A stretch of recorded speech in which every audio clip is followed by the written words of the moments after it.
Broadcasting live from Park Avenue in New York City. Brought to you by Global Wealth Office at Nest Seekers and Classique Moderne. I am Loy Carlos. Welcome to today's headlines. Good morning, everyone. Good morning, Colin. Good morning, Perry. What a beautiful day today. How's everyone doing?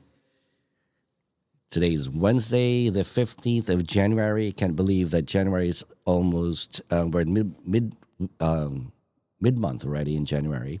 And it's getting really very busy. I think just in every respect, not just business-wise, but politically, there's a lot of things going on.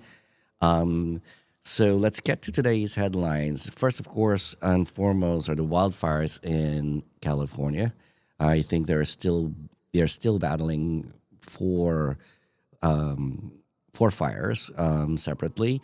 And I think as at last count, I saw that there have been 25 fatalities and thousands of acres that have been burned to the ground. What a really sad, state of affairs there.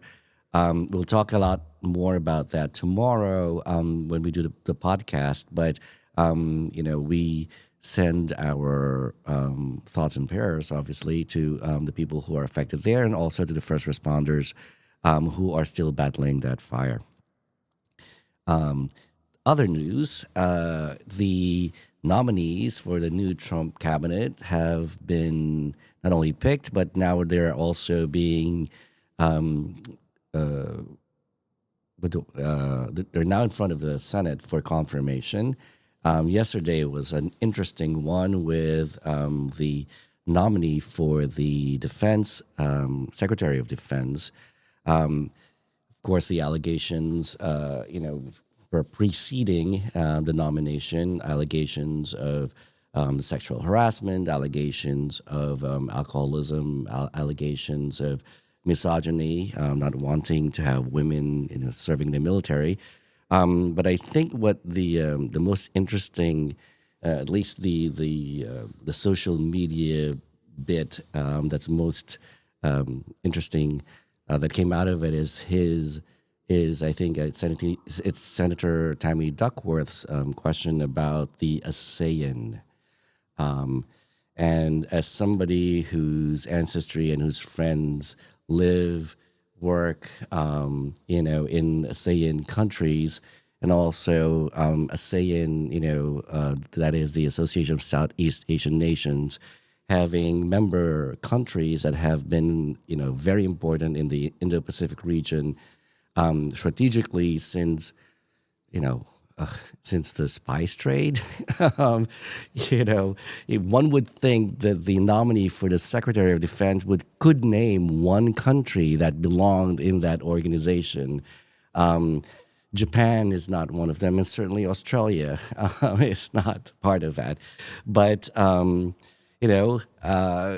really cannot see how anyone who is in charge of military strategy could possibly be nominated, for a job where simple geography, forget about politics, and policy, determines how not just military, military, how the military is spread around the world, but also how peace is secured around the world, right? Through diplomatic means and through military means as well. So that was interesting. The other interesting thing today is I think there is some talk about China having some overtures about Elon Musk purchasing TikTok. So that's something that would be interesting to see if that ever pans out and what that's going to look like moving forward.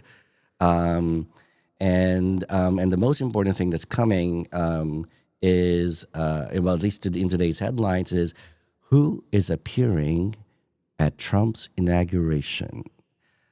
So Carrie Underwood, has agreed to appear. I think she's gotten a bit of a backlash.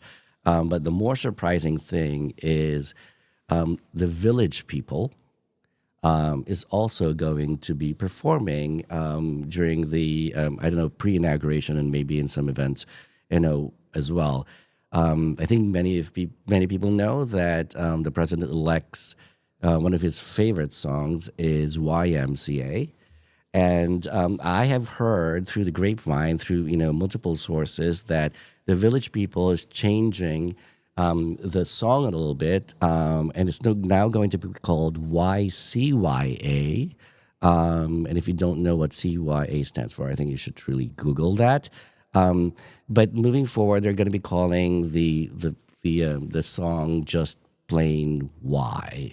So that's going to be something to take a look at. Well, the Village People, in their defense, have said that they wanted this to be a bridge, so like coming together after a bitterly fought election.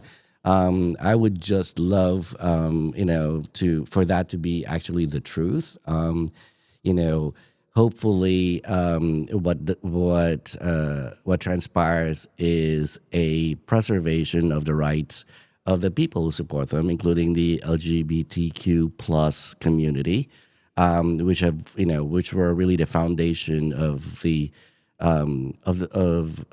careers of the Village People. Anyway, for us, we have a super exciting and super busy next few days ahead. Also, with starting tomorrow with tomorrow's podcast with a very very special guest, a wonderful friend of mine, and we'll be talking a lot about not the news that's happening this week, but also how to relate to real perspective how the LA fires are affecting more than just the multimillionaires. So that's slated for tomorrow, and then after that I have a whirlwind trip ahead, starting with Zurich over the weekend, then Davos for the World Economic Forum, San Moritz for more meetings, and then heading back to New York in time for preparations for the Nest Seekers Global Q1 Summit. So that's super exciting. But just a little bit on the World Economic Forum. I don't know if I've told you guys why I love going to these forums. It's I kind of feel that the global forum. It's not just where business is done a lot, but also in our business we end up there's a lot we always talk, right? Especially in these pseudo conventions, there are a lot of talking heads talking about a lot of different things. And these global summits where there are actual, thought leaders, creative thinkers, leaders of the world, leaders of industries that are looking to change the world. We get to listen, or I get to listen, and we get to learn how things could be moving forward, not just in various areas, local areas and regions, but also throughout the world. What is the world going to look like, several years from now? And that's really, that's really what these global forums are all about. It also, through wealth, is, there is a bridge, for hopefully lasting peace. So it's going to be super exciting to be among these wealth of wisdom and among these very powerful, very thoughtful, very intelligent individuals. I feel it's a little bit intimidating. I feel that as the most famous foreign minister of the Philippines, Carlos P. Romulo said, I feel like a penny among the dimes, or in my case, adjusted for inflation, a penny among the $2 coins. So, anyway, those are the headlines. We'll end that today's thought with that. With humility, always a good way to begin and end. So, have a nice day, and I'll see you soon. Take care.